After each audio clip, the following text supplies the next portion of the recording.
Thank you, Michael, for being with us.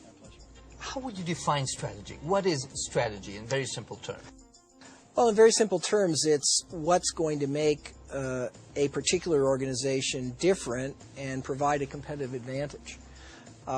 Basically, competition is destructive when companies are basically competing on the same thing. That forces competition to gravitate to price. Strategy is finding a different way to compete to create a different sort of value for the customer, which allows a company to prosper, to achieve superior profitability. What is not strategy? Simply implementing best practices, buying the latest machine, using the internet to communicate with your customers. There are lots of things that managers do that they have to do to actually keep making the company more productive and more efficient, and to attain the kind of latest technology and knowledge about management.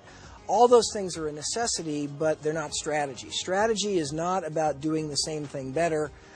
Strategy is about finding that different place for the organization to deliver value. But what makes it challenging is you have to do both of these things at the same time. You got to keep assimilating best practices, but at the same time having real clarity about what's going to make you different. You wrote a book 25 years ago that has remained at the top of the list of the strategy books. What were the key messages in that book? Well, I've written a number of books about strategy. I think my first really major book on strategy was a book called Competitive Advantage, and I think the really major message of that was really how to look at the industry in which you compete, and how to think about what causes industry profitability, and how, by understanding that, a company can improve its own position. In that book, I introduced the so-called 5 forces framework, that in any industry you've got to look at the power of the customer, the power of the supplier, the barriers to entry, the threat of substitute products, and the nature of the rivalry itself, and that those 5 forces collectively define really the profit potential of any business. And this was, I think, a breakthrough in the field, because really we had no systematic way of looking at industries. The next book was a book called Competitive Advantage, in which I really talked about how to look at a company's own position and introduce the concept of the value chain. Any company, when it competes, is simply conducting a lot of activities, marketing activities, procurement activities, service activities, and so forth. And the value chain provided a framework for understanding how a particular company was competing versus its competitors, and therefore sharpening the distinctions in terms of its position. I would also say that equally important to the first 2 books is an article called What is Strategy, which really tried to get at the fundamental distinction between strategy and operational improvement. Some people would challenge the concept of industry. Yeah. If you take, for example, this device, what industry is it? Is it a phone? Is it a computer business? Or even a restaurant? Yeah. Is it in the food business, in the entertainment business? More and more, the boundaries of industries are less clear. Would you agree with that? Or? Well, I'd say that the boundaries of industries can certainly evolve and shift and change. I'm not sure that they're not clear. At any given point in time, by thinking about fundamental economics, we need to draw a set of boundaries at that moment. And so what we called a phone before is that industry definition is probably now a broader definition. Okay. Now, whenever we look at an industry and whenever we look at how companies compete, we've got to always be sensitive to, where are the right boundaries and how are those boundaries evolving.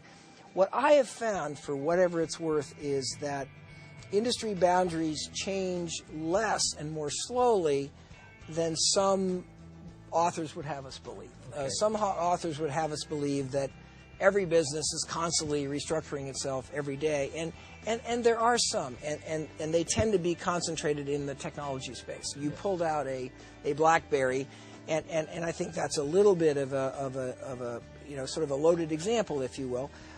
That said, even in industries as mundane as distributing food, one can see. What do you think about the new social networks, the Facebooks, the YouTubes? What are the implications of these phenomena? I can tell you that they really have changed the way that young people, particularly younger people, relate and communicate with each other. And there's lots of related ideas like blogs and various other devices to communicate. And I think that application is undoubtedly going to at least persist for the foreseeable future. What is less clear is how those forms of communication are actually going to work their way into what I would call the mainstream economy and mainstream business. Because I think that it's not clear how they connect in some very clear way to value creation or commerce, or what people will integrate into their work as opposed to their leisure time. So, or even can you read their strategy, because they don't charge? I mean, it's hard to see how they will sustain. Well, it's a little bit like the internet bubble. That is, gee whiz, look at what we can do. Look at all the people that use it. But ultimately, if nobody's willing to pay, and there's not some kind of a way of really realizing the value, then ultimately you don't have a sustainable phenomena. For every 100 internet companies, there were probably only 2 that survived, and that was because only those 2 were doing something that really could capture the value they were creating.